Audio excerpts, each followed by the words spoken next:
a very good afternoon. It's 12:47. It's time for Directions, where we get to point you towards the right direction concerning several topics and several issues. Today's edition of Directions is special because this is yet another episode of the Visionary Women series.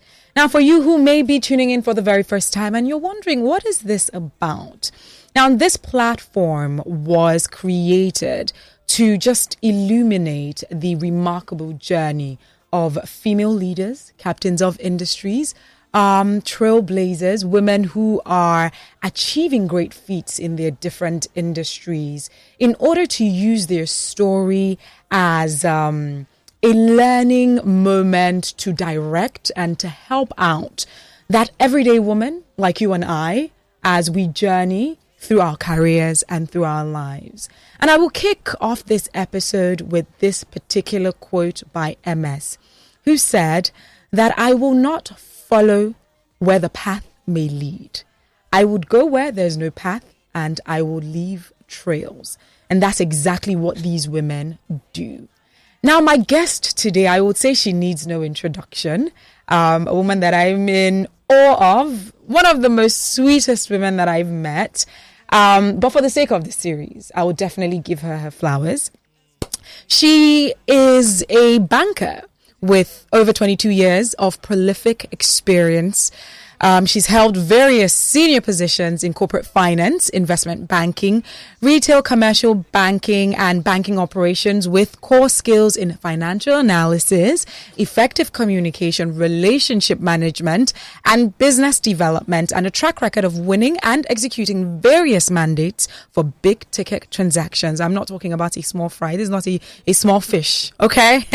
She holds a bachelor's degree in accounting from the University of Nigeria, Nsukka. She also obtained an advanced leadership certification from the University of Cambridge, a postgraduate certification in business administration from the University of Leicester, and an Oxford Princeton certification in international oil trading and pricing.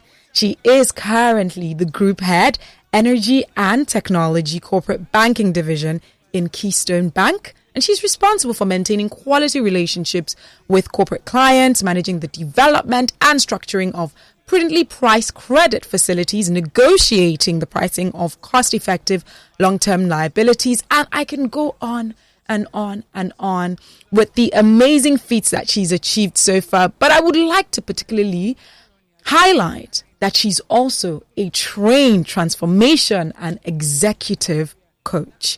She goes by the name Nnenna Kayode-Lawal. Hello, Nnenna. Hi, Ifulaya. I'm glad to have you here. I'm super excited. I hope you're excited to be here as well. Yeah, I'm excited. And your introduction is very flattering. I almost didn't recognize myself. I mean, this is all you, because at the end of the day, this is your achievement, or these are your achievements. Yeah. And I did mention that you are one of the sweetest women that I have met. And it got me thinking, because this aura that you have that exudes this calmness, right? But yet this firmness, because I mean, if you're in this position, you didn't get there by just being nice, right? But you've been able to, balance this out. I want to know, has this, part of your personality, has it worked for you more than it has been at your disadvantage? Because like I mentioned, this personality is approachable. It's a nice aura. People can be comfortable around you. And as a boss that you are, has this, worked for you as opposed to working against you? Yeah, thank you very much. That's a very interesting question. Yeah, I would say that this personality, a lot of people say I'm very calm. Initially, I thought calmness was a weakness. Because of the way, people would tell me that if fire was burning in this building, I wouldn't be bothered. And I found that I have a slow reaction. Initially, I have a slow reaction to things. Okay. So I don't react. Like somebody can come here and insult me, and it takes me time to realize, oh, that was an insult. And by the time I realize, it's too late to react. I know. Because everybody would think, maybe the people that were there when they insulted you are no longer there. Yeah. I think this one is crazy. Yeah. So that kind of, it wasn't like a natural thing. But later I found out that calmness is actually the highest jewel of wisdom. Wow. Yes. So I deliberately started reading books by Michael Singer and so many other books to develop that calmness further. I found out that it's a strength, not a weakness. And it has worked for me because I combined it with the work of love. Okay. You know, because Christ said that love conquers all. Yes. And I found out that aggression doesn't get you anywhere. That's so true. You know, when you're trying to achieve anything at workplace, trying to deliver things, no matter how aggressive the person is, if you show consistent love, genuine love, it kind of weakens and calms down the whole situation. So I would say that it worked for me.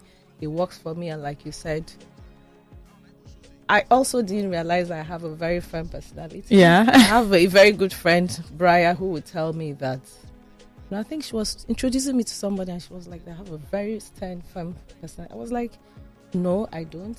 She said, yes, that the first few times she met me, that she was really kind of cautious and scared. I said, no, I don't think I do, but you said it again now. So calmness and firmness is worked for me. Calmness is very important in decision makings because you tend not to make a lot of mistakes because you have to process, you know, your decisions, the actions you're going to take. Yes. Take time, process them. It's better you take decisions not too late, but process before you take decisions so that you don't regret your decision. I love that you've mentioned that because, you know, I think about 2 years ago or so, I had learned something that there's a difference between reaction and responding. Yeah. You know, that when you are reacting, it's like an impulsive response, right? But when you're responding, like you mentioned, you think about it, you process it. I love that. Now, speaking about your strengths, because you recognize that this calmness is a strength, and you said that you went further actually reading books to develop that part of you and it's worked for you. I want you to take us, you know, to your background, your growing up, and the specific periods where you actually identified some of your strengths that you began to work on, leading to where you are right now. You know, I want to know what your background was like. I want to know how you were able to identify those strengths of yours and how it's led you to where you are today. Well, my background, growing up, I grew up in the midst of boys. I'm an only girl. Wow. So I was a tomboy. Okay. Wow. And doesn't show. Yes, I don't look like a tomboy. That's why I said I was a tomboy. And to date, my best friends are guys. I try better with guys because, I mean, there's no jealousy or anything. You can be yourself with them. And growing up, I was very quiet. I had a very quiet, over-reserved personalities, but I kind of got pulled out every time. I didn't know I had leadership skills, but people always saw those skills and tended to pull me out each time. Primary school, secondary school, you know, I kept on being in leadership positions, which initially I didn't like because I like to hide. Yeah. You know, I like to just serve and deliver without being seen, get things done. But every time I'm being pulled out, and I found out that this isn't you. People are seeing it, and you have to work and develop it. So I started working on it. Like I said, I worked on my calmness, and when I also found out that when I mentor people, they shift. So I was like, interesting. Yeah.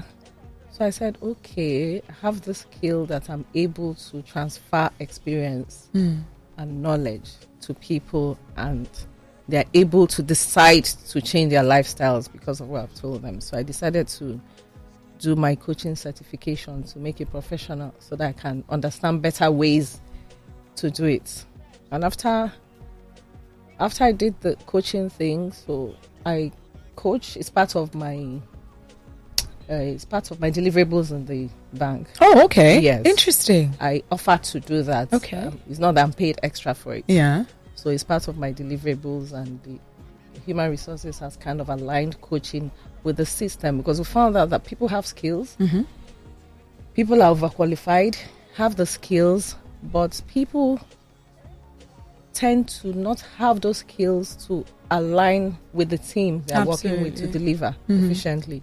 So we have to teach them how to, effective relationship skills, to understand different personalities and know how to work with each other to bring out the best, because all of us are supposed to work together. Our goals are aligned. Absolutely. To deliver service, to make sure that the customer is happy. So I started doing that, and the organization is getting better because everybody's conscious of we're all here for the customer. We're not here to compete in our skills. Yeah. So we're here to support. Wow. So when I come to your desk, what you do is adding to what I do. We're not competing. I'm not trying to get you do something fast. I'm trying to get the customer served so that the organization can make money and earn more salaries and get promoted. I love that. I mean, there's so much that and I'm not surprised. You're a well of wisdom. There's so much that you've touched on in terms of competition, in terms of teaching people to properly work with teams in order to achieve, the unified goal. And you also made mention you being pulled out from when you were younger. So before we touch on the competition and you coaching people, let's take a look at you saying that you didn't necessarily know that you had leadership skills. Yeah. But over the years, even when you were much younger, you were being called out. Oh, Nnenna, do this one. Oh, Nnenna, lead this. Right? I want to know, because there are people who are listening right now and they're torn between being vocal about something that they're good at or allowing their work speak for them. Right? And, with what we've been seeing on social media, which is a platform that amplifies people's voices, people come out, they're selling themselves, selling their skills. And there are people who still feel like, you know what, if I'm doing this work very well, I will be called out, or I will be identified, or I will be celebrated. I don't need to speak so much about it. I don't need to shout so much about it. My work will speak for me. I want to know, what you think about that over the years, especially now that you've risen to this position. You being in a place in the past where you didn't really like coming out, or you even, speaking so much, but you just kept being called out. Right, because obviously your teachers and the people around, they saw these qualities in you. So I want to know what you think about, this mindset about, should I speak out about it, or should I wait and will my work speak for me? Okay, that's interesting, because there are different perspectives to it. Mm-hmm. I think my thoughts are, for me, I came from a place where my work speaks for me. Yeah. There's so many other people who like to project themselves, which is not wrong. Mm-hmm. There is no right or wrong way, whatever works for you. But I came from a place where I ensure that whatever I'm assigned to do, I deliver. And that's how I kept on getting pulled out, even when I did not, I did not want it. So it's good to project yourself out there when you're sure and confident of what you're doing. It's a very good quality. Yeah. It's also not bad when you don't know how to project yourself. Okay. Do you understand? Yes. Because your work must speak for you. That's what I have seen. No matter how quiet you are, once you deliver beyond expectations, you will be pulled out. Because everybody will see that whatever this person has signed to do, they get it done efficiently. Let me give you an instance, a practical experience. Okay. I was in Bank, I think in 2003, 2004. And one day I was in my office. My branch manager calls me to say, I should go with him to head office. He's following up a transaction. Okay. I pick up my bag, I go with him. We got there, he says he's going to the MD's office. I said, okay, let me wait for you on the commercial team floor. He says, no, let's go. I said, no, I've never met the MD one-on-one. Why should I go to the MD's office with you? He insisted. And I went with him. When we got into the MD's office, he introduced me and said, she's the one.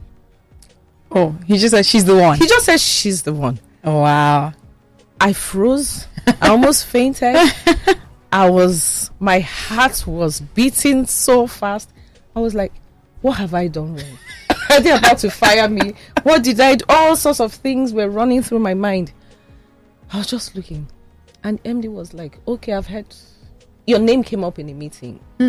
And I said I didn't know you. I told them to bring you. So he said, we're setting up a new branch in Festac. I wanted to ask you if you can run the branch. I wasn't up to a manager level. And at that time, you could only give managers, like assistant managers and upwards, to run a branch. Wow. I wasn't up to that level. But I had learned that you should always say yes and go find out how to do it. I like that. So I said yes, even though I was so scared. I said, yes, I can do it. He shook my hand. He said, congratulations. Wow. He called the head of human resources and said, issue a letter of appointment for my signature. Wow. I said, okay. So we left his office, went to wait with the HR person to get the letter. After she got the letter signed, she gave me the letter. She said, I don't envy you. I said, why? She said, this is a setup. That they had a management meeting and names came up that everybody in that meeting, all the management staff in that meeting, all the directors said I couldn't do the job. That the only reason the MD insisted was that he said, I have the performance list. She's number one. Wow. And you people are saying she can't do it because the only reason people are saying she can't do it is that you said she's too quiet. You're not sure she can manage people. But the performance says she's number one. Let's give her a try. If she fails, then we'll give it to somebody else. But you can't say she can't do it because she's quiet. Wow. So she now said that all of them had their candidates, who were all my seniors. So she said they're waiting for you to fail to prove him wrong. Wrong. Wow. So I was scared. Wow. So I said, no problem. I said, I'll do it. I went out. The only thing I have is Christ. Absolutely. So I said, God, this is your call, not mine. If you fail, it's your advert. Absolutely. You know? If you fail, I like that. People will lose confidence in you, not me. Uh-huh. So I don't know how I'm going to do this thing. I've never done it before. I've never led a branch, so get it done. I started, they were still renovating the branch. I supervised that. I had a meeting with the team.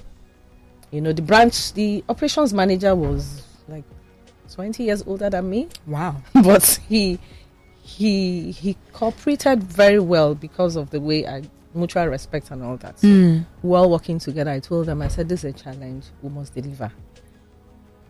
So everybody got involved. My husband is a super supporter of, my cause. So he was marketing for me and all that everywhere. And I had just 2 junior staff as marketing officers. And not too long after them, the bank came up with a competition, bank-wide, of the branch that could grow their deposits to a certain limit within 4 months. So I told them, I said, we're the youngest. Yeah. Let's get this thing. We work night and day, Saturday, Sunday, everywhere. Because my boss had trained me that there's no weekend when you're working. Everywhere you are, when you're at a party, that's an opportunity to interact and market. You must have your call cards, and whenever we meet a client that it's beyond my level to close, I just call him wherever he is. He'll come to the wedding. Close the, that's how he trained us. So he says, all you need to do is create the path, find a customer, wherever you are, I'll meet you there. So we continued. And in December, that was the 4th month, we had a party bank-wide, to announce the winners. And I was surprised because I didn't know that I was going to win that competition. My goodness. So they called the 3rd person, called the 2nd person, and the 1st person, it was the treasurer that was making this announcement. She said it's very funny and that she herself personally has learned with what has happened not to judge people by appearances. That she was one of the person that said I could not do the job. That here she is announcing me as the award winner for the competition. I won the prize bank-wide. That is amazing. So that taught me that there's nothing So from there, I realized that there's nothing you sets your heart to do. Because I was the most junior branch manager. I was the newest branch manager. I put my heart to it, and somehow God pulled it through. It's packed with, stories and lessons about hard work, stories and lessons about pushing yourself, right? Stories and lessons about the role that your spirituality plays, because you made mention that you went to God and you're like, listen, that's your target, not mine. It's your target. So there's so much. Now, if you're just tuning in, this is the Visionary Women series. And my guest is the Group Head, Energy and Technology Corporate Banking Division in Keystone Bank, Nnenna Kayode-Lawal. We're just talking about her journey, and like I mentioned, it's loaded with so many teachable moments. Now, to take you back to what you had mentioned, when you had spoken about competition, right? Talking about your coaching, particularly targeting teaching people how to work with other people as well. I want to know, because as a woman, if we're being very honest, especially in the financial terrain, right? I would think it's highly competitive. And so I want to know, because now as a coach, you're teaching people to focus more on teamwork as opposed to seeing each other as competition, but understanding that everyone has career goals. And, a lot of times it's very competitive. So how personally were you able to balance that out? Understanding that there's still people that want your position. Yeah. There's still people that are gunning for those positions. But then you're thinking about, well, this is the organization's unified goal. This is what I should be focused on. I need to be working hand in hand with these people. But then it's still somewhat of a competition. So how do we do that? How do we navigate that terrain? I like that question. Very interesting. Because you talked about competition, but if you understand spirituality and you understand life, the Bible says every seed grows after its kind. What you sow is what you reap. Absolutely. So if you sow hard work, and you're not trying to run the other person down, no matter what they try to do, it can't get to you. Wow. There are spiritual laws governing the earth. So there's something called the law of boomerang, which a lot of people don't know. So if I'm working against you, and you don't, and all you have is love towards me, whatever I'm planning towards you won't work. So I come from that place of love, unconditional love. It's hard. You have to be trained. Wow. And to understand that it's selfish for you to love unconditionally. So when you come from a place of love and you're putting in your best, you're also teaching people to put in their best. There's no how anybody can take your reward, because you're sowing seeds that you will reap. Yours will come to you, and you also reap for investing in people. There's a scripture in the Bible that says that those that invest in bringing people to righteousness must shine like stars. Wow. So if you have that knowledge that I'm doing my work and I'm growing people, all you can get is growth. So that competition does not really play a role. It only plays because people don't understand that I don't have to only grow myself. I can grow myself and grow every other person and still win. So it has always worked for me that I do my best. While I'm doing my best, focusing on my own budget, vision is very important. What's your vision for yourself? So once you have your vision documented, focus on your vision, working towards your vision, your goals, and having, I teach about vision, vision board, vision books, and all that.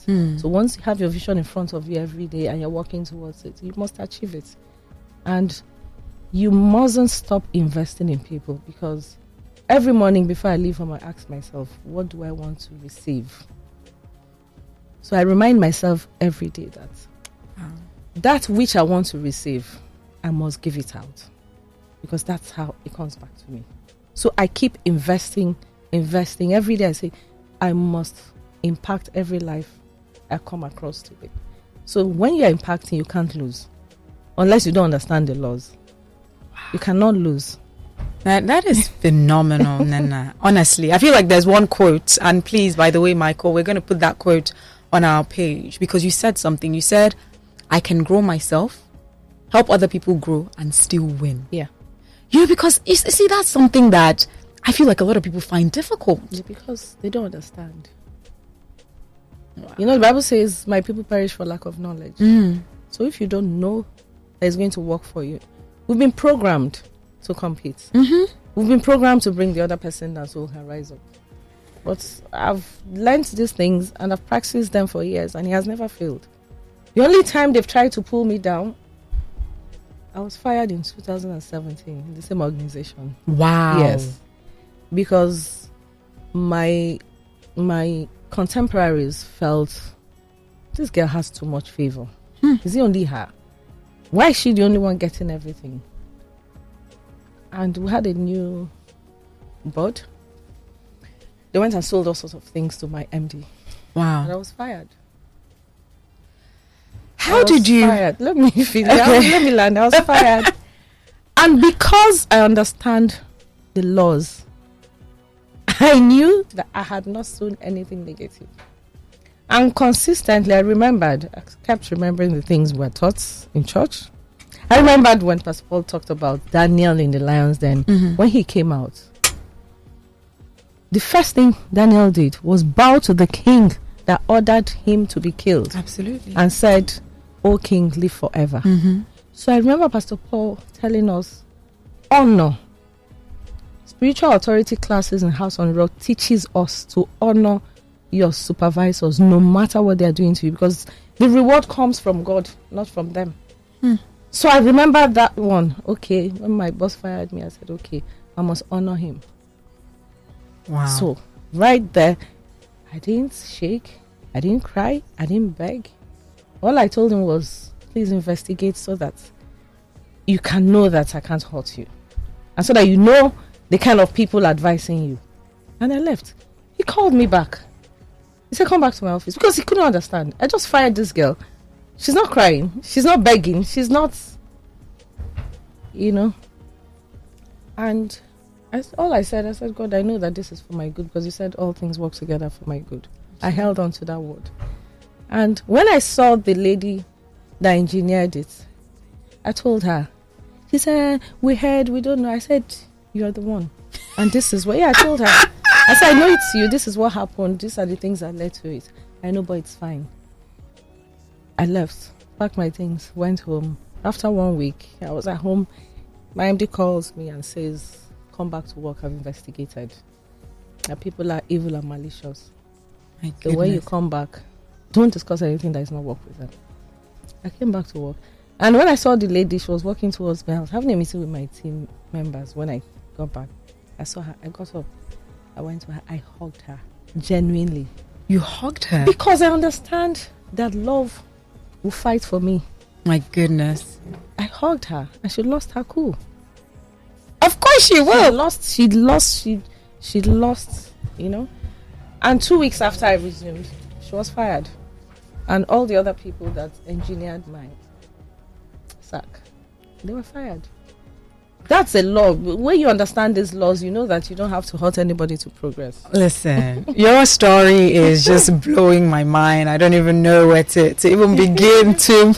Wow. Yeah. That is unusual, I would say. I think that's the word. Very unusual, because the way you handled it, the way you related with the people that you knew, didn't necessarily have your best interest at heart, because you were more focused on the laws that you believe exist. That I know. That you I know. Believed and practiced, knew. So I now know. Wow. Believe. You can believe and not practice something. Yes. So when you've practiced them over time, and you've seen that it works, so I now know that the laws work. Actually work. That's phenomenal. Wow. So you had mentioned, so just taking you back to what you had said about, when prior to when they promoted you, they gave you that huge promotion, right? And the MD had said, oh, your name came up at a meeting and all that. I want to know, because I feel like this takes us to sponsorship, right? Mm-hmm. we've had conversations over the years about, mentorship, the importance of mentorship, and it's recently this year that I learned about sponsorship, having a sponsor. Yeah. And I want you to, speak on that and the importance of that, because it's one thing for you to, actually have your work speak for you. It's another thing to have someone speak for you, to be like, no, this person can do it. No, I've seen her work ethic, I've seen her results, I think you should give her a shot. And I want you to speak on that, the importance of that. And in cases where people may not have the opportunity to have, sponsors, what then do they do? Okay, the first experience I shared with you, I was sponsored without necessarily having a sponsor. Exactly. Yeah, I think God just placed it in his hands to say, this person is number one. Why give it to somebody else? But now, especially at senior levels, I think sponsorship is very important, because you could have several people qualified for the role. That's where sponsorship comes in. So you must have somebody that is willing and ready to put out themselves to say, look, this person is capable, and I'm ready to put my commitment if the person doesn't deliver.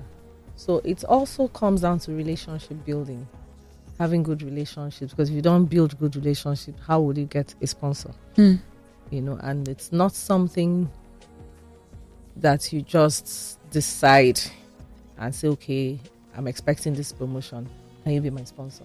Yeah. That's why we must build relationships, good relationships across board, because you never know when you need a sponsor. That by the time you engage somebody to be your sponsor, they already have your interest at heart, because they know you have a good relationship with them. It's very important, because you need people to speak for you at the boardroom. You might be the best performer. Yes. And if nobody speaks on your behalf, you'll not be selected. Absolutely. Yeah. So sponsors are very important to speak where our work has taken us to, and maybe there are like 5 people on the same performance level. So you now need to distinguish, okay, how do we pick somebody so your sponsor comes into place? Yeah. So I like that you identified that, where sponsorship comes in is when your work has spoken for you to an extent. Yes. So you need to have like quality work of which they'll be like, okay, you know what, she's, quite good at this or quite good. So it's not a situation where you meet somebody, even if you've not produced any work whatsoever, you'll be asking, please, can you speak for me? Because I don't think anybody's willing to put there, because it's also the integrity that they're putting on the line as well, saying that. Exactly. So you had mentioned with coaching being something that you also discovered that you were good at, and you have been able to integrate it into your actual deliverables as well at work, which is phenomenal. I want to know, because I'm sure there's a certain level of fulfillment that comes with that, because when you coach people, you're pouring into people, right? And I feel like that is you working in purpose, right? And I'm a huge believer of working in purpose. I want to know, do you think that if you didn't discover that part of your coaching, but you were still a high flyer as you are, going from level to level, do you think that you would still have had like a certain fulfillment in your heart, where it's like you're doing so well, your work is speaking, you're getting the promotion, but you see that part of the coaching and pouring into people through that medium, if you hadn't been doing it or you hadn't taken it so seriously, do you think that you still would have had a certain level of fulfillment? Yeah, interesting question. Yeah, I was still fulfilled before I found out that I could shift people. I was doing well, I was fulfilled, I was making progress. The coaching came from afflictions, actually. Wow. It came from a place of suffering several afflictions in different areas. And at the time I asked God, I said, why are all these things happening to me? But my spirit said, it's a training so you can pour out to people. So at that point I said, God, okay, I surrender. If what I'm going through is going to help the next person, just give me the grace. I'm willing to go through it. Wow. So because I've had several of such experiences, I'm able to mentor people. And I've had cases where 2 junior colleagues at different times came to my office and were like, I just want to tell you, I'm leaving my marriage. One says she's going to South Africa where her family lives. The other one was going back to the UK, said it's over, blah, blah, blah, blah, blah. I listened.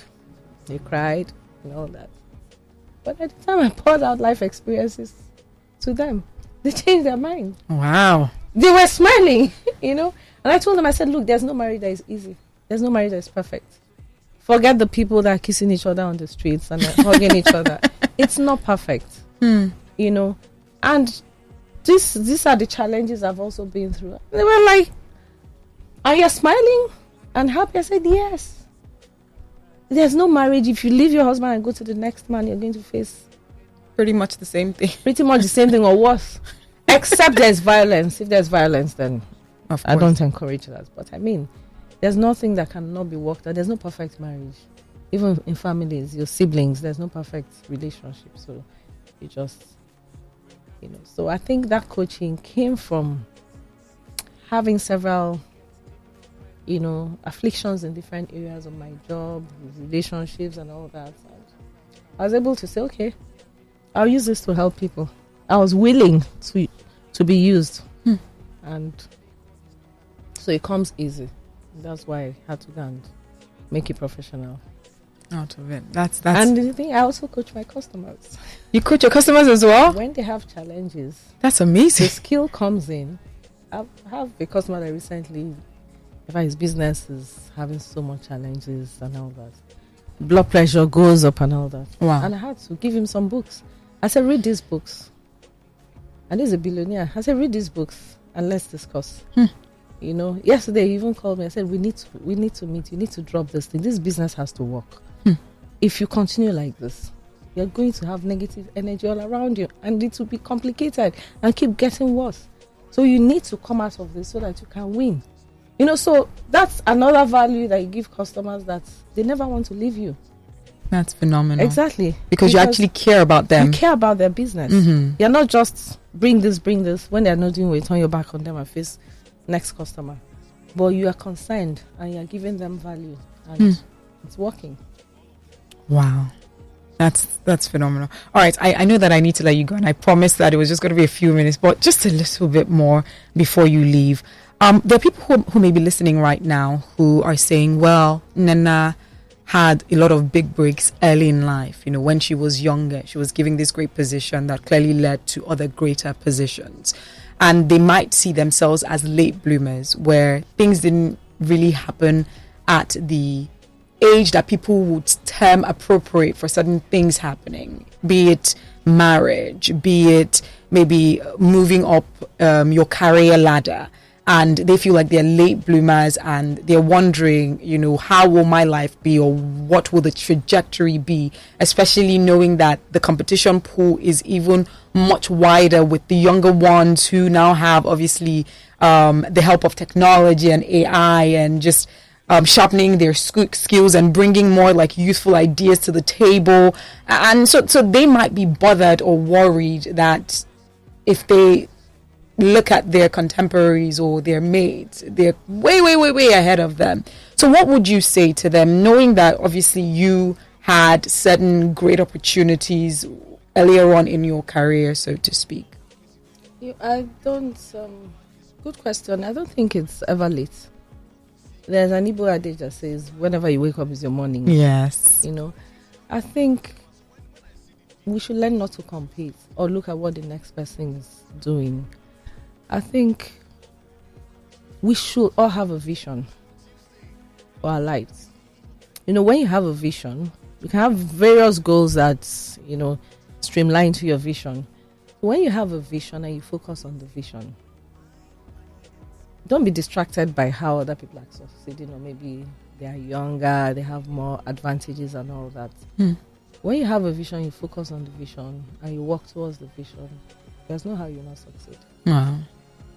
There's power in vision. There's power in having a vision and working towards it. God will take you. I come back to God because He's the ultimate. Absolutely. Because somehow when you have a vision, He'll create a path for you.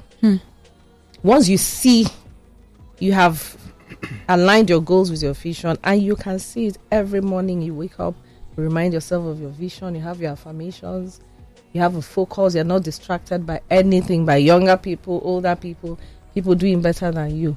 One day it will click.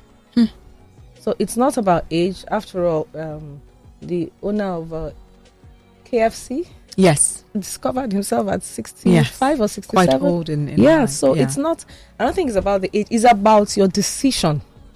They say miracles, Reverend Ike says, miracles happen when you make decisions. So without making a decision, you can't have a miracle. So you have to make a decision, and that decision is your vision. And when you make this decision, it will be tested. Your vision will be tested. Like the Spirit Life conference we just had in House on the Rock. TD Jakes taught about vision. Absolutely. I said, when you have challenges on your job, the devil is not fighting your job, it's fighting your vision. Absolutely. When you have challenges, he attacks your children because he's attacking your vision. He attacks your finances, attacks everything around you, just to see whether you can be distracted from that vision that you have. So if you've not made the decision, then you will not be convinced that even though this thing looks like it's failing, I need to keep pushing. It will break through one day. But if he attacks your child and you say, oh, I'm going to drop this job, the child will be okay after a while. Yes. So what happens? You've lost it. And it's happened to so many women, especially women. I've seen women, a lot of my friends dropped out of banking because they're not able to coordinate a lot of, which is very genuine. But now, everything is working. And they think it's late, to pick up and start something else. Yes. And that's what leads a lot of women to frustrations and anger, maybe towards themselves, not forgiving themselves for not following their visions. Yes. And then you now have negative energy all around you. You start suffering sicknesses start building up. That's why you see a lot of women with cancers and all sorts of terminal diseases, because of that lack of focusing on your vision. Because the Bible says, without a vision, my people perish. Absolutely. So that's my interpretation, is now that when you have a vision, you cannot perish. Wow. So when you have a vision you can cannot perish. So because if it says, without a vision, my people perish. So when you have a vision and focus on it, it means that focus and decision somehow will force everything to fall in place in the end. That is so you just have to mind-blowing. keep pushing, no matter how bad it is. It is. I think this is the perfect place to end, this edition. And when I say end, I think it's a comma because I'm most certainly having you back here. I love that you said it means when you do have a vision, you cannot perish. You can't. No matter the struggles, no matter the storm. That is phenomenal. Phenomenal. Nnenna, it's such a pleasure to have you here. I love every bit of your story. I know it's not over yet, clearly. I know that you are a visionary woman. It means that we're expecting much more from you. Your story has been an example of highs, lows, hard work, but above all, leading with love. Yeah, very important. Above all, leading with love. Very important, because if you don't have love, if you don't lead with love, whatever you've worked for, yes, in the past, like I told you about laws. Yes, it's whatever seed you've sown comes back. Absolutely. So do you want to end in love, or you want to acquire all that, create enemies, step on toes, stab people at the back? In the end, all those things must come back to you, and fall flat. Listen, I feel like we could have this conversation for like hours, because one thing that I've always preached and emphasized, especially on my show, is I don't necessarily think it's lonely at the top. I feel like your journey and the way you treated people will determine what the top is for you. Yeah, I think so. Yeah. I used to think it was very lonely at the top. One of my bosses said it was very lonely at the top. Yes. But now you've said it, I think it's the journey, the relationships, absolutely, and how you pull people, being a leader and not being a boss. I like that. So that people are not afraid to still come around you. Absolutely. That way. Okay. Oh, guys, we need to let Nnenna go. Of course, she has a very busy day, but thank you so much for taking out time to speak with me. I want to just ask, because obviously we've spoken about your journey. Let's just do a this or that. So I'm just going to breeze through different options, like maybe like 4 options, because we want to get to know what you like outside of work. So this or that, I want you to pick one, right? Okay. Music or podcasts? Oh, that's tough. Podcasts. Amala or pounded yam? Amala. Indoor or outdoor? Indoor. No. Both. Both. Yeah. Blonde hair, black hair? Blonde. I can see that. Heels or flats? Heels all the way. I love it. You're such a lady. All right, Nnenna, it's such a pleasure. Now, for those who are just tuning in and you think, oh my God, I missed it. Yeah, you did. But thankfully, there's technology, and we will be putting this on our podcast platform. So you could search for Lagos Talks on any platform that you listen to your podcast, and we'll be putting this up on our YouTube channel as well, Lagos Talks 913. My guest is Nnenna Kayode-Lawal, Group Head, Energy and Technology, Corporate Banking Division in Keystone Bank. Nnenna, thank you so much. There are people who might be listening who wonder if they could reach you outside of here, maybe follow you, or if you're social, they might want to know that. And you spoke about coaching as well. Yeah. I'm sure they probably want to reach out to you also regarding that. So how can they do that? Well, I'm on Instagram, and actually I have a mentorship club. Okay, that is going to be launched. It was launched at the African Women Impact Summit. Summit. So they launched a coaching club, which I'm the anchor. So we'll be announcing the first mentorship program, which we're looking at last week of November, first week of December. Okay. So we will circulate. We'll announce the dates. The dates. Yes. Fantastic. And I'm happy to coach anybody. It's my passion. Yeah. I love it. I like that. I love when people are happy. That's beautiful. So what's your handle? How can they reach out to you if they want to? My full name. Your Nnenna full name. Kayode. So Nnenna Kayode-Lawal. Yeah. Okay, so check her out on Instagram. Thank you so much. I appreciate it. I personally will listen to this particular conversation over and over again because it's packed with so much transformational words and stories, you know, that enable our journey to have like some form of direction as well. So thank you so much for taking out time to speak with us. I appreciate it. Thank you so much for having me. You're welcome. In as much as the other day I told you I don't like to speak. Yes, she said I don't like to speak. I'm happy to talk about my experience. I'm happy. My passion is actually to impact on women because a lot of women are being destroyed because they don't know how to handle all the challenges around us. So I'm happy to pour into women. I'm happy to impact lives. I'm happy to make women happy. So that's beautiful. Anytime, reach out to me on Instagram. I'm not active on Facebook. I'm on Facebook. I'm not active on Instagram. I'm just coming up. I'm not a social media person, but because I have to. Yes, absolutely. Actually, I have a podcast. I'm on Spotify. I'm on. Ooh, fantastic! I'm on Apple Podcast. Yeah. I used to do the Love Walk. It was called the Love Walk. Okay. It's been slow for a while because of my work. But yeah. I'm going to kick it up as well. I think you should. Yeah. I personally want to be listening to you every week. The Love Walk. The Love Walk. Yeah. Okay, I will check it out personally. Okay. Thank you so much once again. Thank you so much for having me. You're welcome.